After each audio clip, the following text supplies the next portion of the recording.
to your heart, my youngest and dearest son, that the thing that disturbs you, oh, talagang disturbed, the thing that afflicts you is nothing.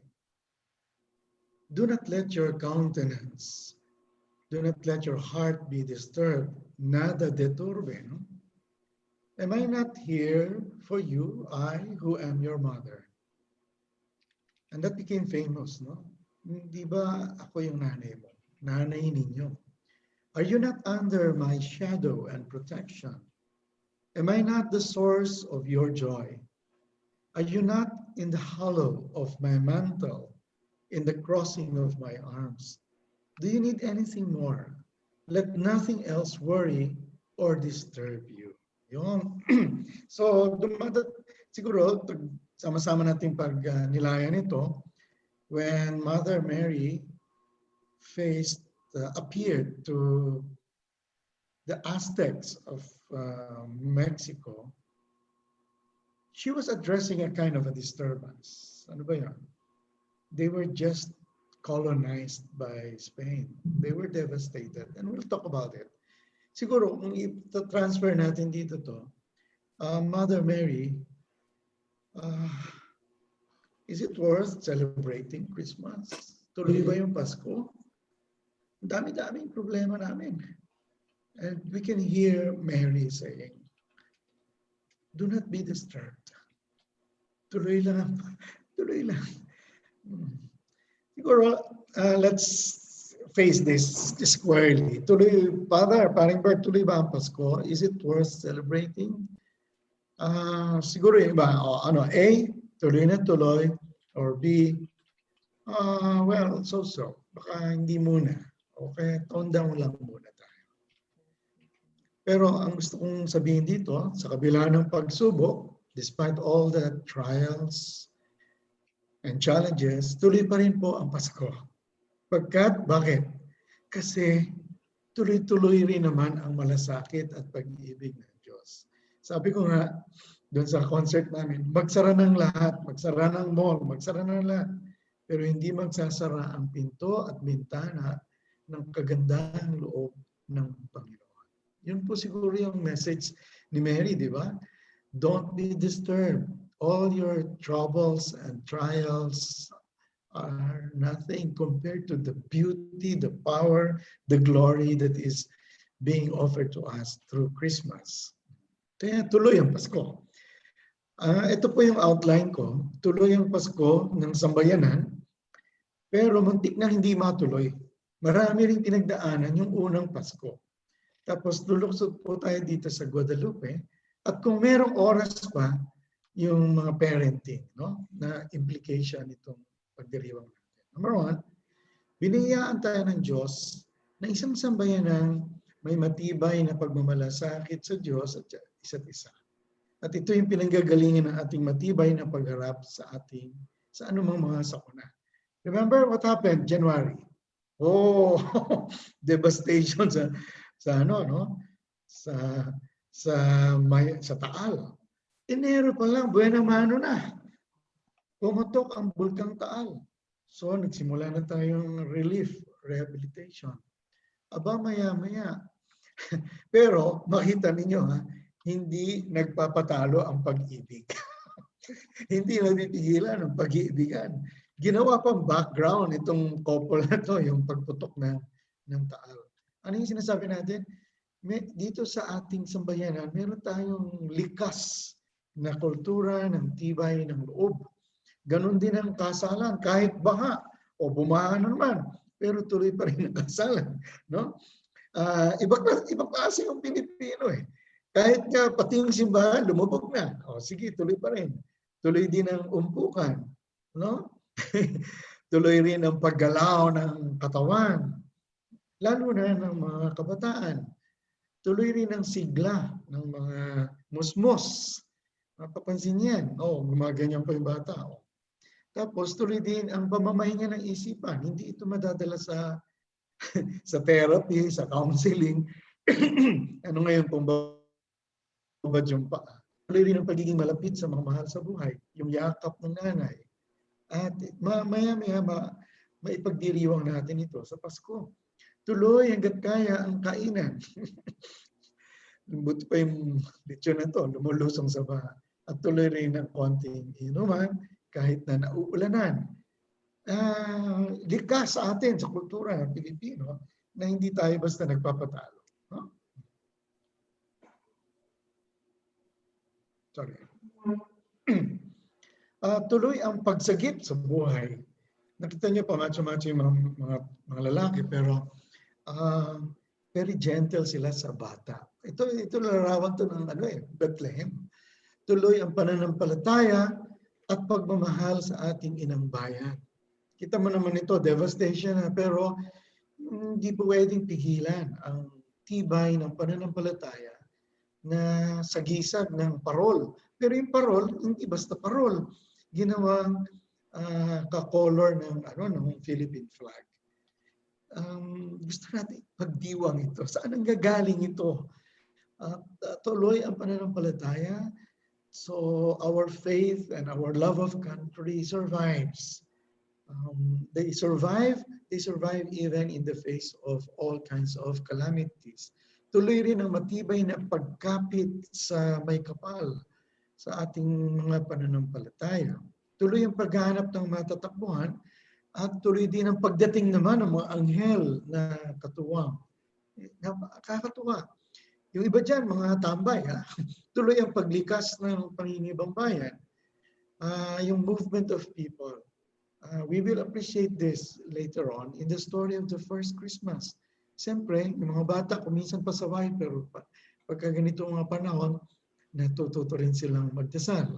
And I really bless the parents who teach their kids prayer. That would be a big spiritual, powerful resource in times of calamities. And take note, dear parents, your children will face a lot of calamities. Don't presume that they will not encounter all these calamities. Even if they go abroad, there are still viruses abroad. No? Saludo ako sa mga parents na inihahanda para sa tunay na buhay yung kanilang anak. Hindi yung palaging safe. Okay, don't play on the ground. Saludo ako sa mga parents. Saludo ako sa parents ko. Tinuruan ako magluto. Tinuruan ako magtanim. Hindi ako in-exempt sa trabaho. At tinuruan din ako magdasal. So I really bless the parents who teach their kids prayer, because that will be a big resource when they encounter the different calamities and tribulations in the future. Tuloy naman ang pagdating ng mamunting mga anghel. Sabi ng iba, totoo ba nakakalipad ang mga anghel? Bakit hindi ka maniniwala? Itong batang ito nakakalipad.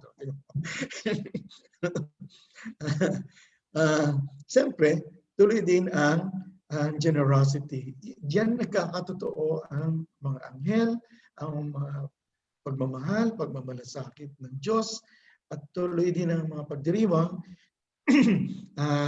sa pangitan nitong mga Jesuits na sabi, ang kukulit. Okay? So mapansin nyo, tuloy ang Pasko, bakit? Tuloy ang pagmamahal, tuloy ang sigla ng mga kabataan, tuloy ang pananalangin, tuloy ang tibay ng loob. And even at this point, I'd like to bless the parents, you parents. So teach your kids to prepare for life. Those who don't pamper their kids just to exempt them from pain. They will encounter pain. They will encounter trials. Kahit na yung pag-aralin mo sa abroad, they will have to learn how to cook for themselves. Hindi pwedeng isama mo sa pag-aaral sa abroad yung mga katulong, hindi pwede, yung mga kasambahay, hindi pwede. So I bless the parents who know how to be parents and who prepare their kids for life and for joy, for fun, for simple living. Pero alam ba ninyo, this is the second part. Pero alam ba ninyo, muntik na hindi makatuloy yung unang Pasko. Ganun ba? Maaring ba? Maraming pinagdaanan yung unang pamilya. Minsan kasi parang masyadong pa-cute yung Pasko natin, pero hindi ganun kadali. Remember, may nagkasundo na, nagkasintahan si Joseph at si Maria. Pero biglang may intervention ng langit. Ano nangyari? Knock, knock. Who's there? An angel. Angel who? Angel Gabriel. Huh? Are you sure? Yes. So, bakit? Ba't ka nagpunta dito? Anong kinalaman ko dyan? Sabi, meron mensahe sa iyo ang langit. Talaga? Ano? May magandang balita. Anong magandang balita? Mabubuntis ka. La. Sabi, magiging ako, teenage mother or single parent. Hindi. Tuloy-tuloy lang. Huwag ka mag-alala. Oo. Tapos, nung naniwala, sabi niya, okay, sabi ng anghel, hindi ba ikaw din, dasal ka ng dasal na sana dumating na yung manliligtas? O ngayon dadating na, tuloy na ang pangako ng Diyos. Katunayan, yung pinsan mong maedad na, buntis din. Ha? Badadalawin ko nga. Dinalaw niya, pinsan. Bakit ang bata mo pa buntis ka na? Ikaw ba't ang tanda mo na nabuntis ka pa? Alam mo, yung dalawang babae na to, ang ginamit ng Panginoon na kita mo naman yung saya sa mukha nila. Pero sa totoo lang, mahirap yun. Yung bata, dalagita pa nga, na nabuntis. Yung isa naman, siguro mga 40 na yan, 50 na, nabuntis pa. Pero may hiwaga, may milagro na ginawa ang Panginoon. Parang ginagamit niya yung mga sitwasyon na parang hindi ka panipiniwala, hindi ordinaryo. So sinasanay tayo sa hiwaga. Sinasanay tayo. We are being trained to be surprised by the mysterious working of the Lord. Kaya nga sabi ni Maria, ang puso ko'y nagpupuri. Ang puso ko'y nagpupuri. Sa tagapagligtas, pagkat nilingap niya ako na kanyang abang alipin. I'm just a lowly girl. I'm just an ordinary woman, and yet the Lord has done great things for His people and through me. Ano pang sabi niya? Ipinakita niya ang lakas ng kanyang bisig. Nilito niya ang mga mayayabang. Ibinagsak niya ang mga may kapangyarihan at itinaas ang nasa laylayan ng lipunan. Ba? Sabi mo, aktivista pala to si Mary. Well, hindi ako sumulat yan. You check sa Luke 1. Pinasaganan niya ang mabubuting bagay, ang mga mahihirap. Pinaalis ng walang dalang anuman ang mga mayayamang walang pakialam. Tinulungan niya ang Israel. She thinks of the whole people, Israel. Hindi lang yung salamat sa Diyos, pinili niya ako, nanalo ako, champion ako namumukod tangi na Miss Universe. Hindi ganoon. Tinulungan niya ang aking bayan na mahal ko. So faith is really for the entire people. Hindi niya kinalimutan kahabagan ang Israel. Tapos itinuloy niya ang kanyang pangako. Nangako kasi siya sa pamamagitan ng mga fathers, may patriarchs like Abraham, Moses, tapos yung mga propeta. Ang sabi ni Mary, totoo pala. Oo, kaya lang, medyo may problema. Sabi niya, teka muna, paano si Jose, yung boyfriend ko? Naka-schedule kaming magpakasal. Baka hindi matuloy yung kasal namin ni Jose. Paano kung malaman niya na buntis ako, hindi pa kami nagsasama? Yan ang problema. So, siyempre, sinong kinausap ni Mary? Siyempre, yung nanay niya. Nay, baka hindi matuloy ang kasal namin ni Jose, tulungan mo ako. Sabi naman ng nanay niya, anak, ano sinasabi mo? Nay, buntis ako. Ha? Ano nangyari? Yung may anghel na dumating. Anak, nananaginip ka ba? Hindi, nay. Totoo talaga. Nay, tulungan mo ko ipaliwanag kay Jose. Sabi ng nanay, anak, naniniwala ako sa iyo. Pero kilala ko si Jose, yung boyfriend mo. Matinong tao yan. At siya mismo nagdadasal para sa pagdating ng Mesiyas. Siya mismo ang nakakita sa mga nangyayari sa pananakop ng mga Romano sa Israel. Nakita niya kung paano pinaparusahan ang mga Israelita. So, naniniwala ako na maiintindihan ito ni Jose. So, sinikap ngayon magpaliwanag ni Maria. Sabi ni Jose, huwag na lang kaya natin ituloy ang plano natin. Pero siguro tama rin siya. Ang ituloy natin ay ang plano ng Diyos. Oo. So, ang nakatulong yung anghel. Yung anghel na nagbalita kay Maria ay kinausap din niya sa panaginip si Jose. At sabi, Jose, ituloy mo na. Nakita mo yung salitang tuloy, no? Tuloy-tuloy talaga itong galaw ng Diyos. Jose, ituloy mo na ang pagpapakasal kay Maria na ayon ito sa kalooban ng Diyos. Go on with the wedding because this is in accord with the will of the Father. And hindi ba ikaw mismo, you yourself have been praying, Lord, when will the Savior come? Now He is coming and you have been privileged enough to be the caretaker of this future Messiah. So pumayag si Jose at natuloy ang kasal ni Maria at natuloy ang mahiwagang plano ng kalangitan para sa sangkatauhan. Beautiful, beautiful. Kaya lang, nung magpaparegister na sila, wala namang magpatuloy. Ibang klaseng tuloy naman ito. Ngunit wala namang magpatuloy sa mag-asawa. Ba't kaya ganon? Naranasan ni Jose at Maria ang hirap ng walang matuluyan. Hindi ba ganon din yung naranasan ng mga kapatid natin na wala ng bubong? Yung kanina nakita natin, tumatakbo, saan sila lilipat, naghahanap ng mga lilipatan. Diba? Sabi, buti na lang, meron isang sulok na para sa mga hayop, may natuluyan sila isang dampa, isang hamak na dampa. Pero paano naman magiging manliligtas ito ay nasa isang sulok lang. Mahalaga ay may matuluyan sa ganitong panahon ng pagsubok.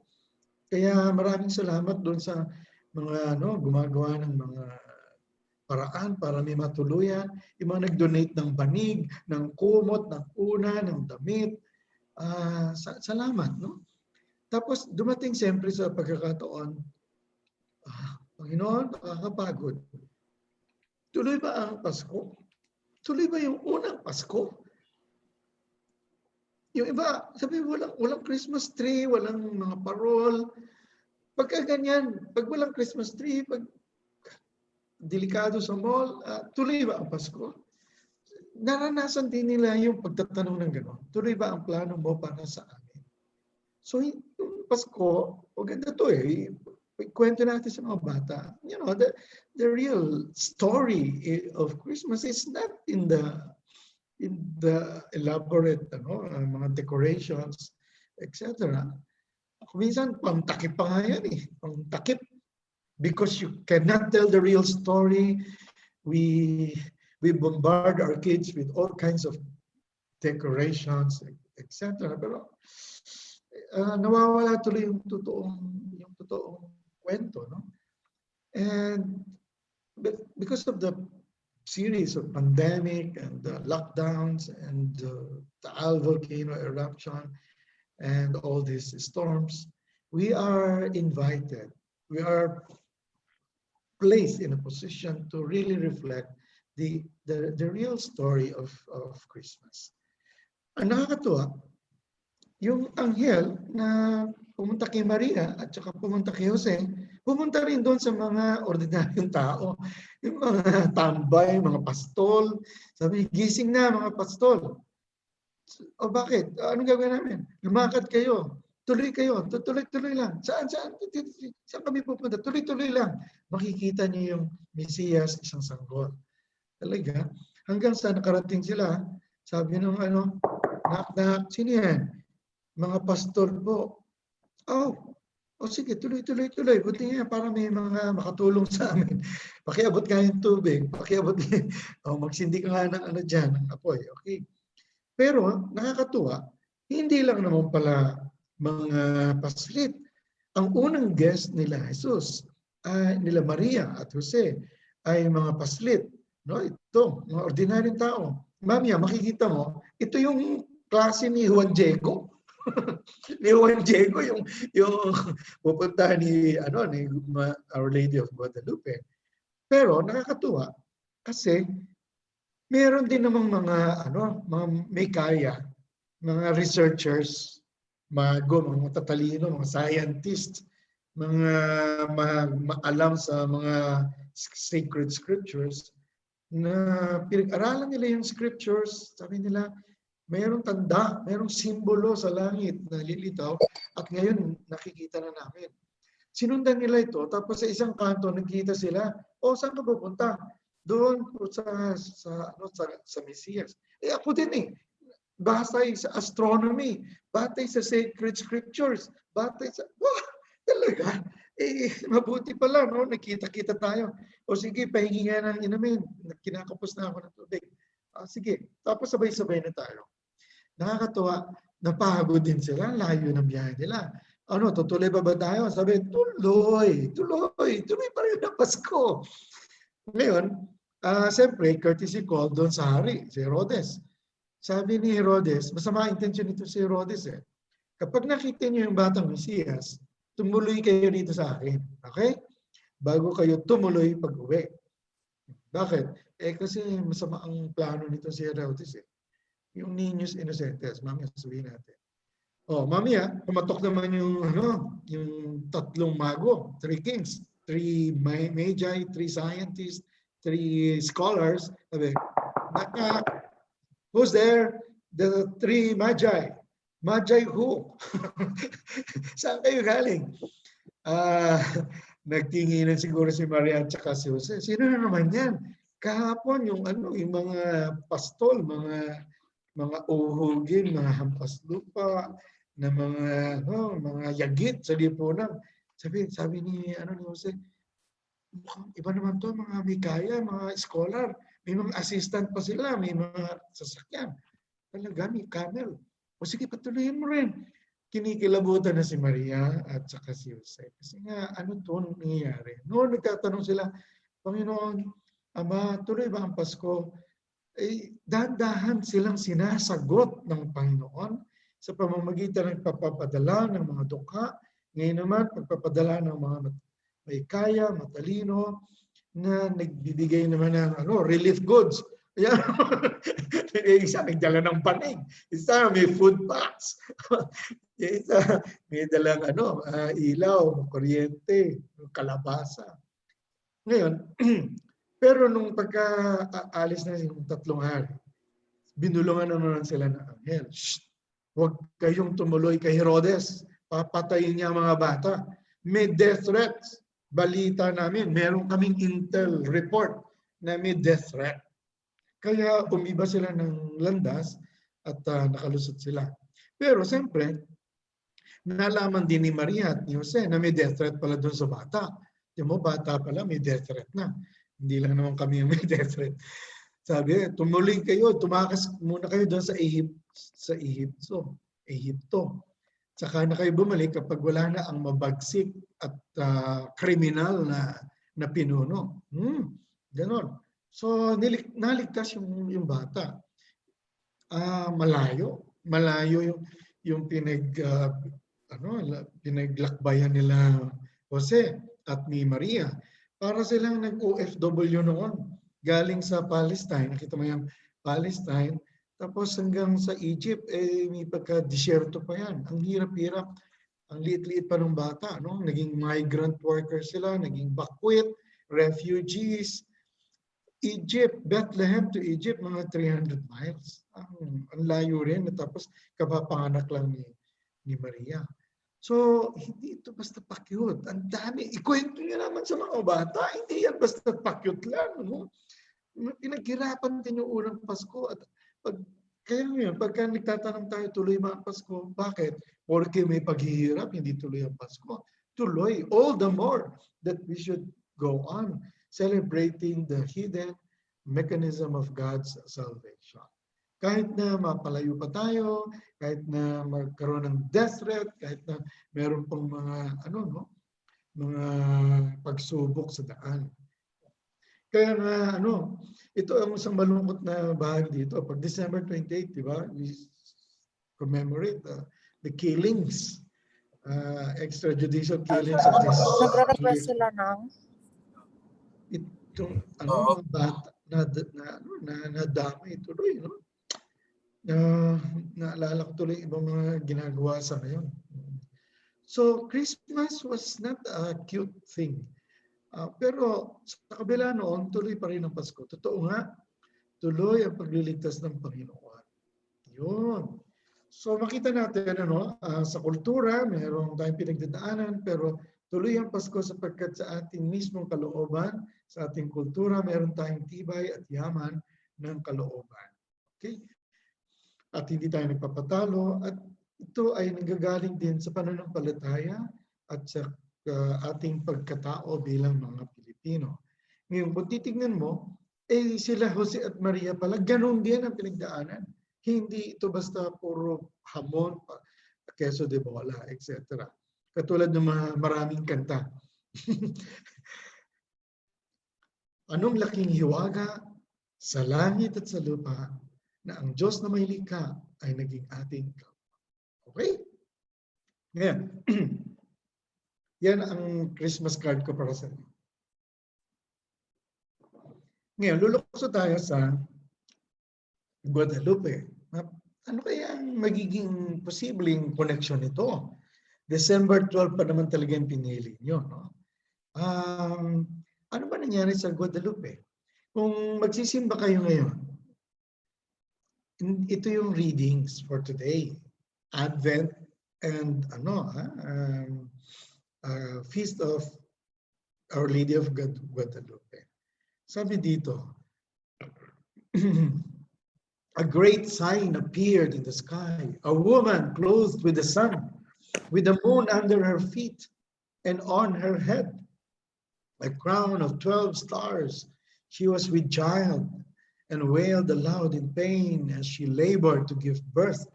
Then another sign appeared in the sky. It was a huge red dragon.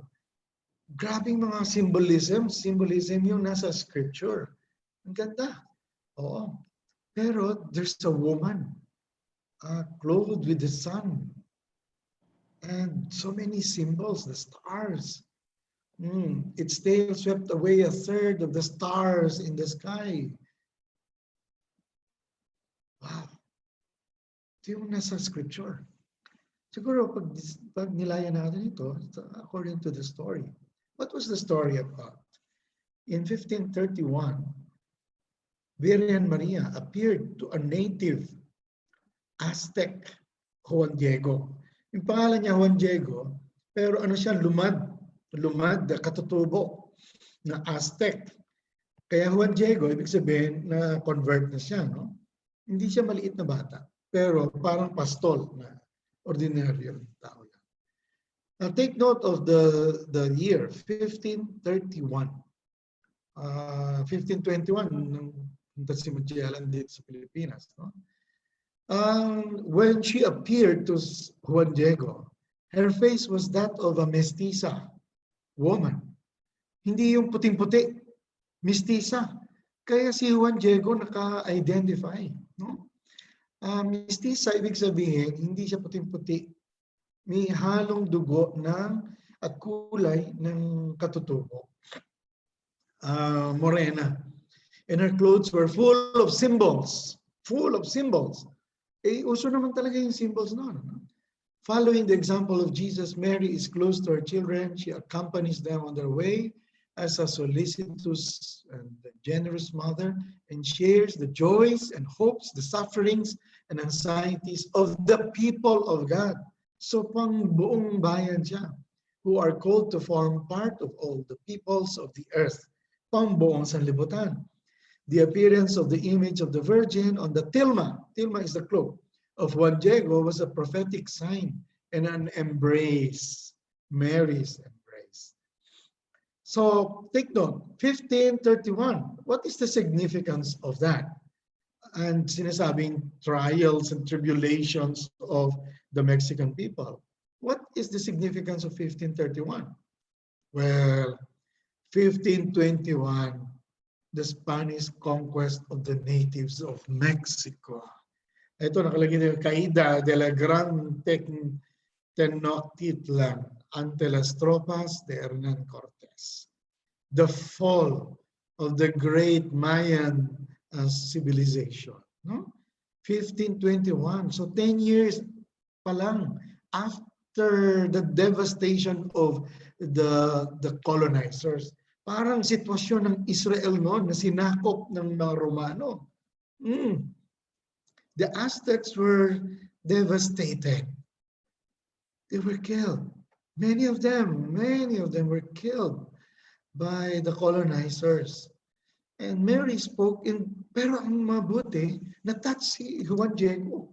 Bukod sa, yung kulay ni Mary ay parang hawig sa katutubo, Mary spoke in their native language. Dito ako nagtatampo kay Mary.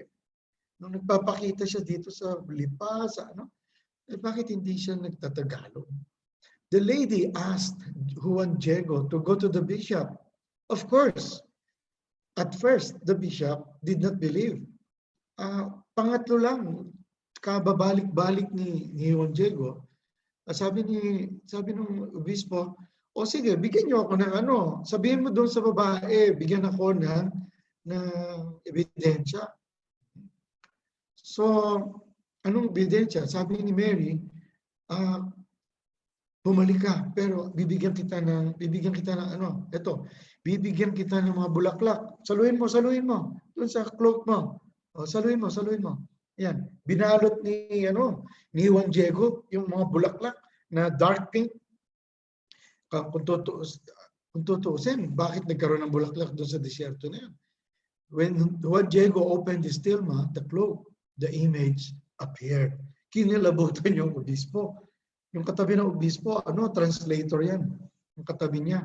Kasi yung obispo, hindi marunong ng Nahuatl, yung lingwahe ng katutubo. At si Juan Diego naman, hindi marunong mag-Espanyol. Kaya mayroong translator, isang pari dyan.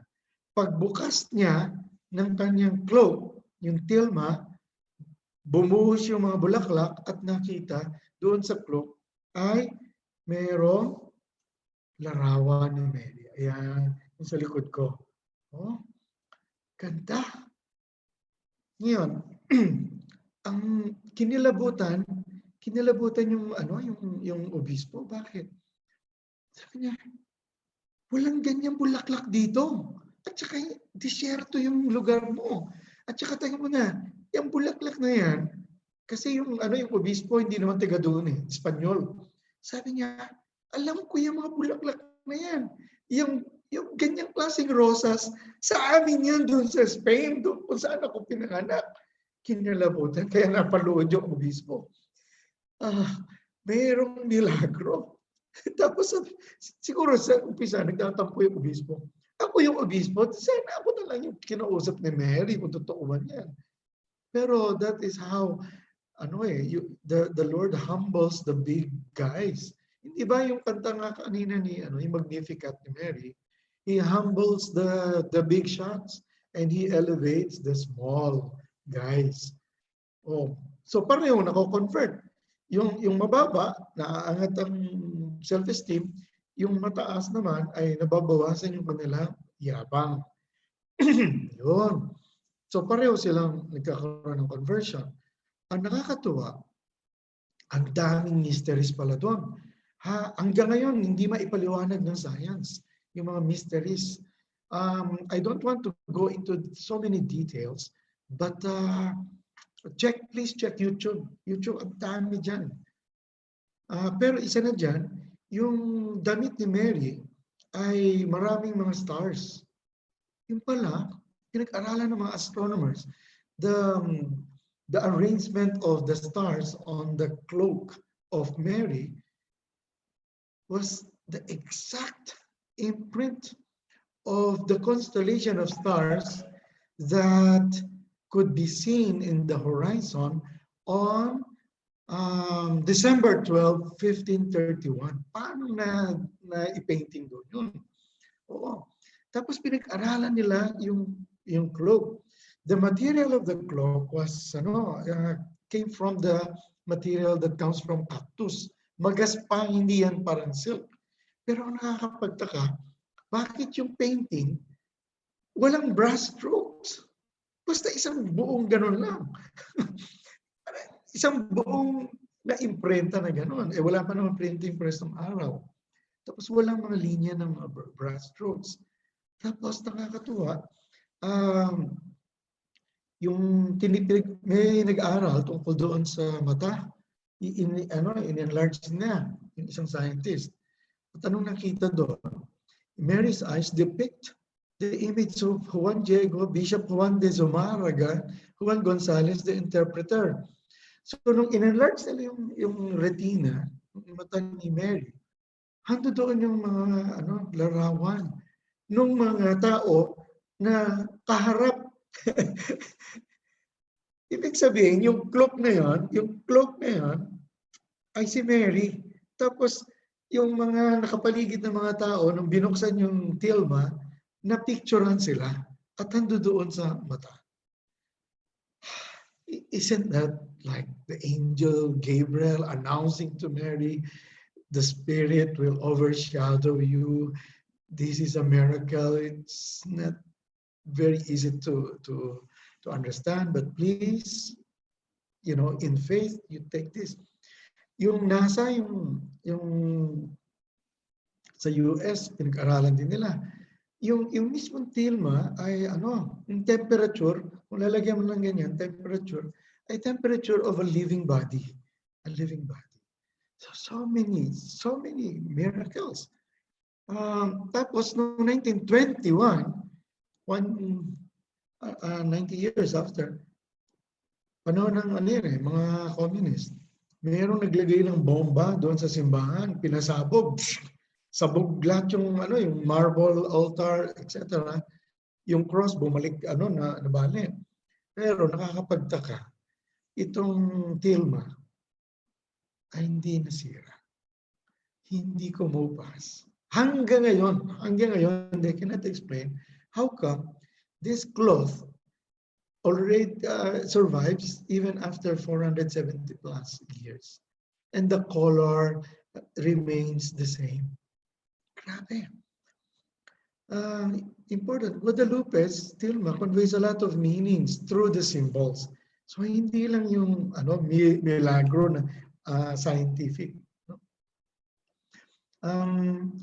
And of course, those symbols were understood by the Aztecs. Why? Because the Aztecs were used to all kinds of symbols. Ganyan, dami-dami nilang mga symbols. And if you examine it, which we cannot handle everything now, yung flowing hair ni Mary, ibig sabihin ay virgin. Yung cloak, ang color niyan ay royal blue, which was that color was reserved only for the royalties of the Aztec Empire.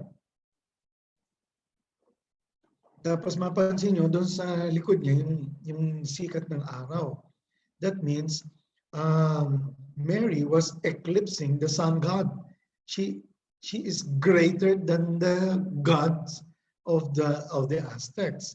Tapos mapansin nyo, pero at the same time, her hands are in the form of praying. Therefore, he is not God.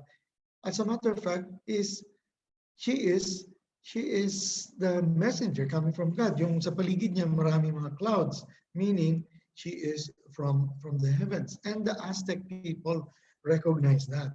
Now, there's something more. Di ba doon sa Revelation sabi, she is like the sun, and then she is stepping on the moon. Look at yung itim na ganon. That is the moon, pero dark. Kasi in contrast to the sun, the moon is a darker light. And this woman steps and therefore is on top of the darkness. Na ano pa meron? Ano pa merong symbol dyan? Yung mga flowers dun sa damit niya, symbol of purity and power. Pero meron din siyang meron din siyang ribbon dito sa belt niya. Alam niyo, yung ganyang ribbon, sinusuot lang yan ng buntis. And therefore, she is a virgin, yung buhok niya ganyan, no? But at the same time, she is pregnant. She is a mother. So she is giving birth to God, to the deity. Medyo nakausli yung tuhod niya, and she is in the form of about to dance.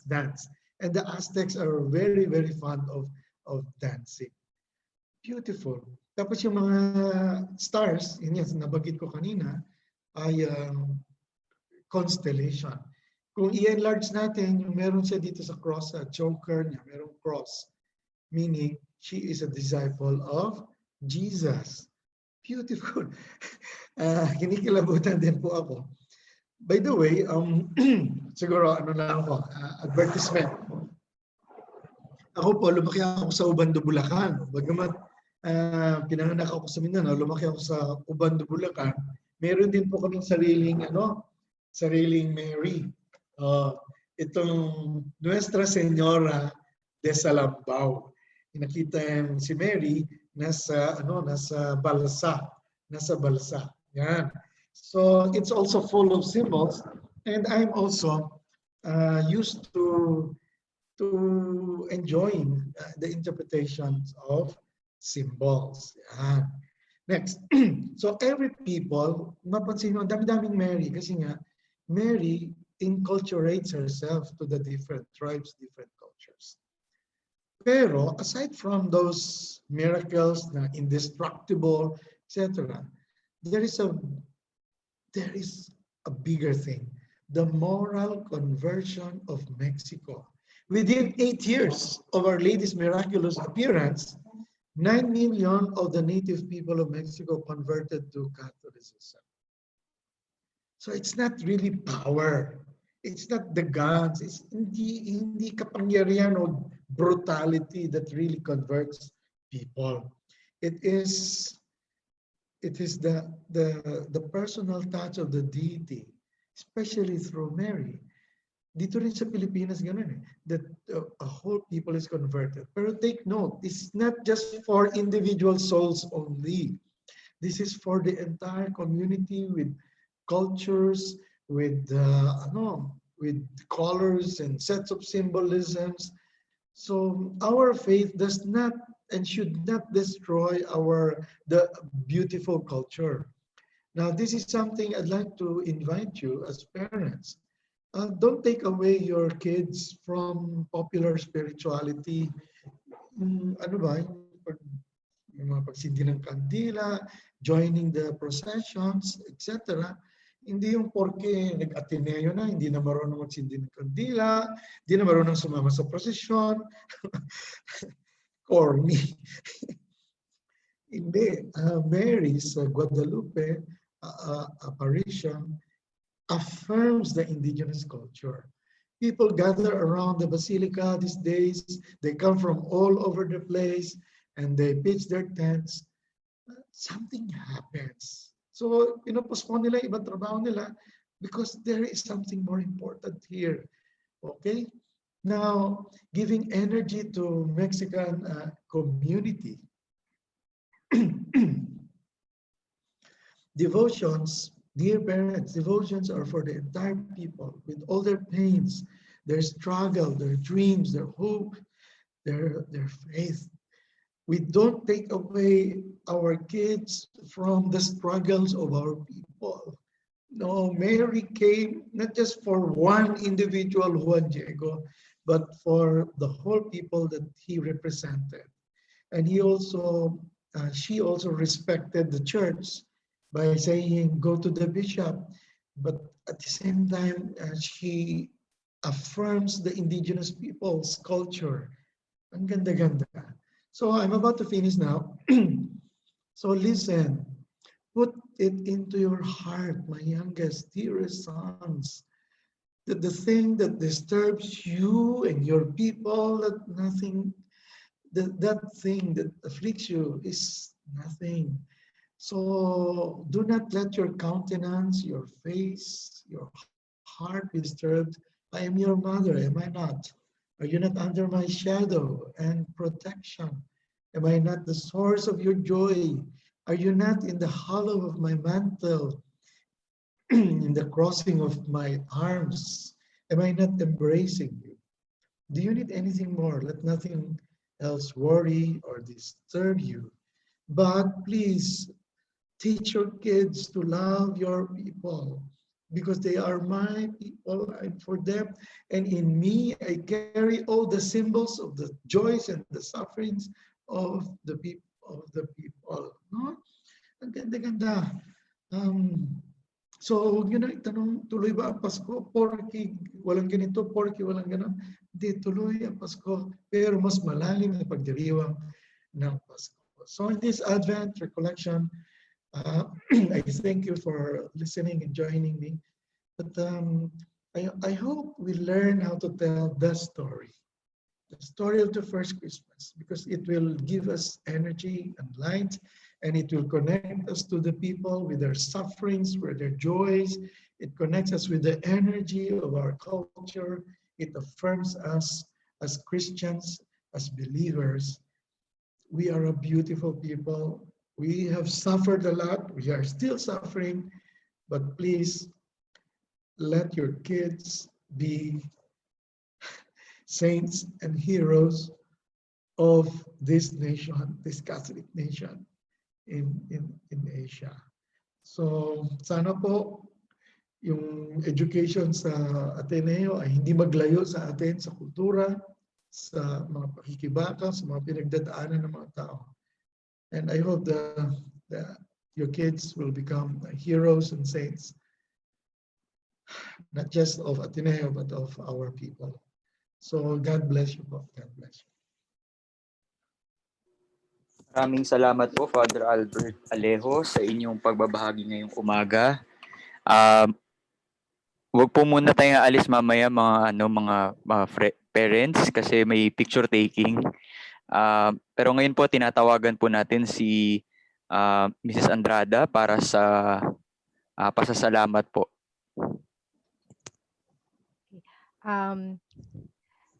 Good morning, Father Bert. Maraming salamat po.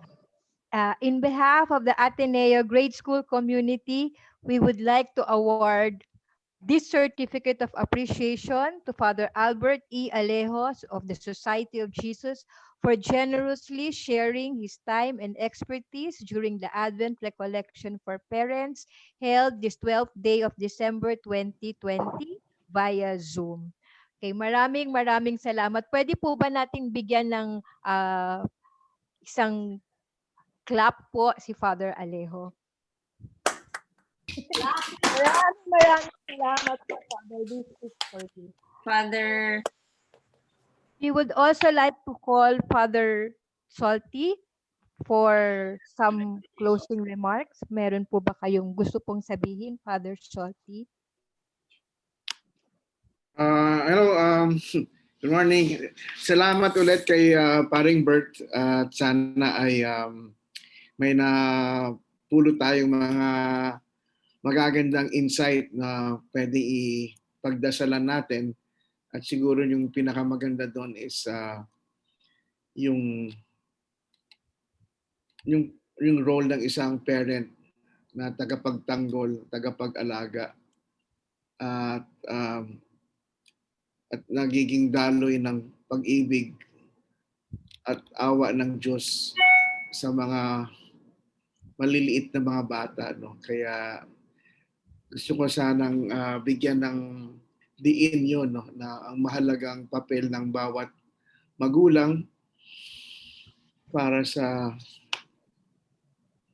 pagtubo, paglaki ng bawat bata. No? Kaya for you, our dear parents, it's God's grace and blessing to play that part of Mary as a mother as a father to your children.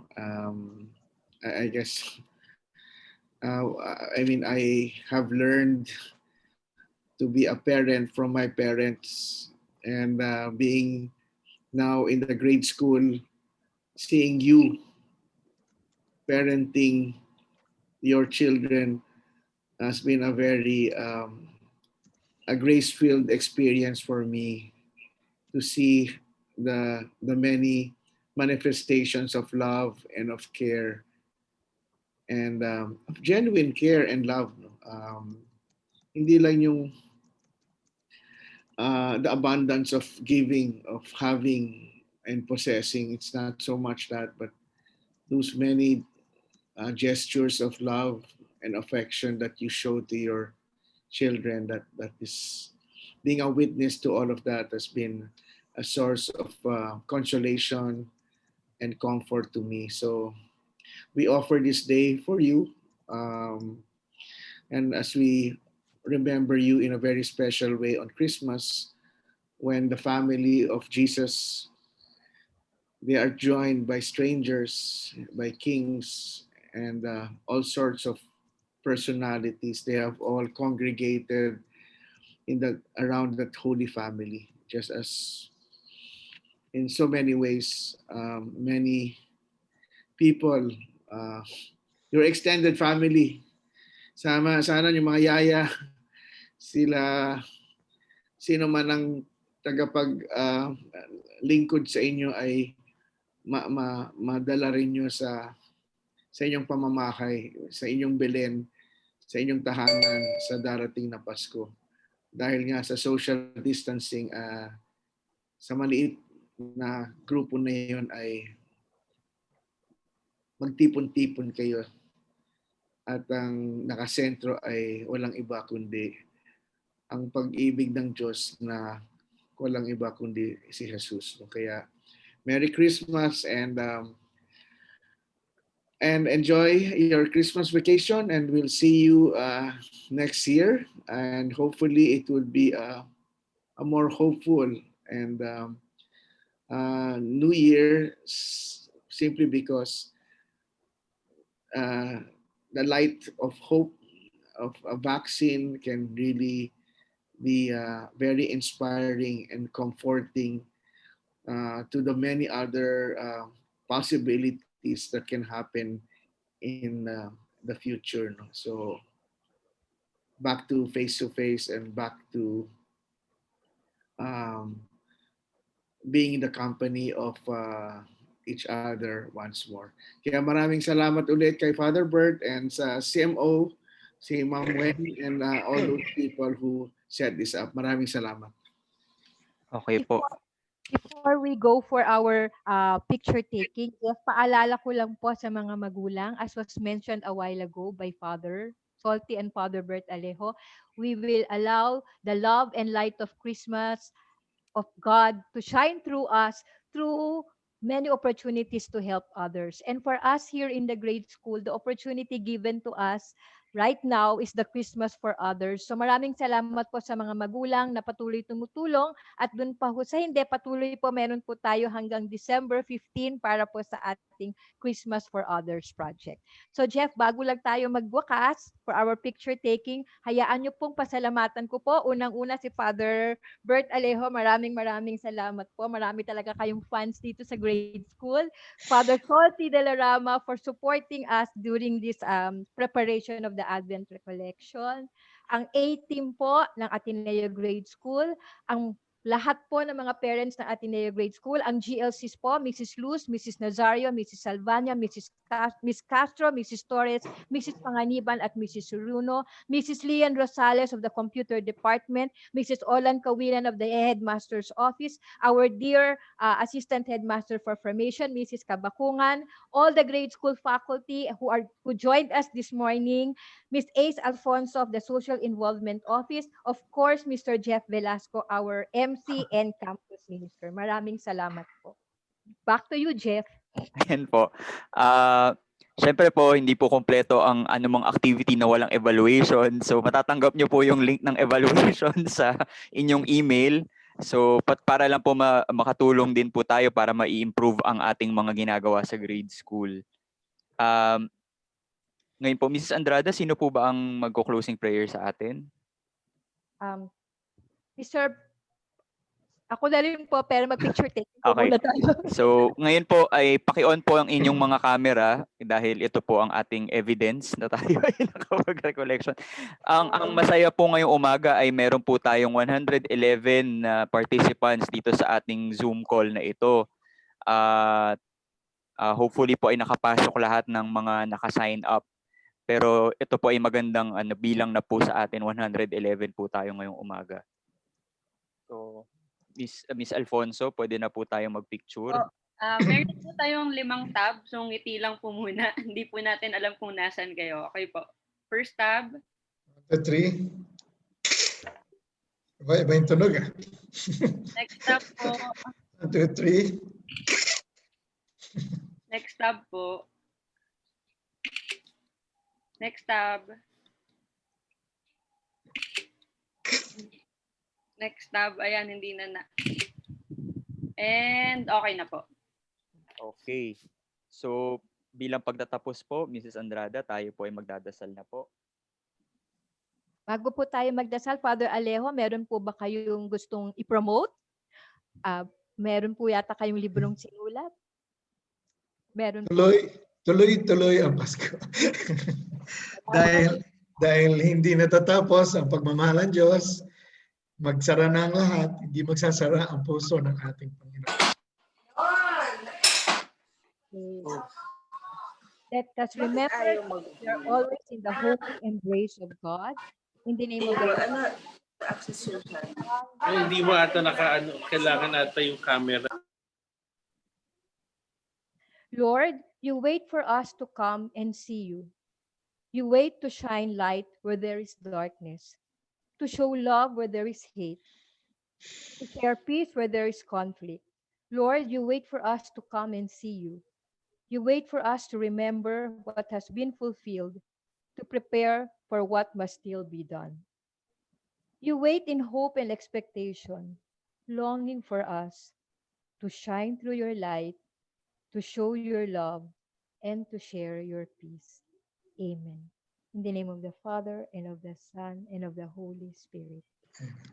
Maraming salamat po. Jeff. Maraming salamat po sa pagdalo po natin dito sa ating Advent Recollection, sa ating simpleng Advent Recollection. At yun nga po, sabi ni Father Albert Alejo, tayo po ay lagi po nating tatandaan na tuloy po ang Pasko. Tuloy po ang ating Pasko. And let's celebrate this Christmas meaningfully as we can. Ayan po. At with that, maraming salamat po muli sa pagdalo at ayan, tapos na po tayo. So magandang umaga po sa inyong lahat. Happy Feast Day, Our Lady of Guadalupe. Happy Fiesta po sa ating lahat. Salamat po. Salamat po. Jeff, may nagtatanong kung may recording daw. Yes po, may recording. Everything will be sent po by email. Apo, isend ko po sa inyo by email. Thank you, Boss Weng. Thank you, Jeff. Thank you, Ace. Thank you to everyone. Thank you, parents. Everyone. Salamat po. Maraming salamat po. Thank you, Neri. Thank you. Thank you, Father. Thank you, Mom. Merry Christmas. Merry Christmas. Salamat po. Thank you, Salamat, Father. parents. Salamat po, AJS parents. Salamat po, parents. Maraming salamat. Congrats, CMO.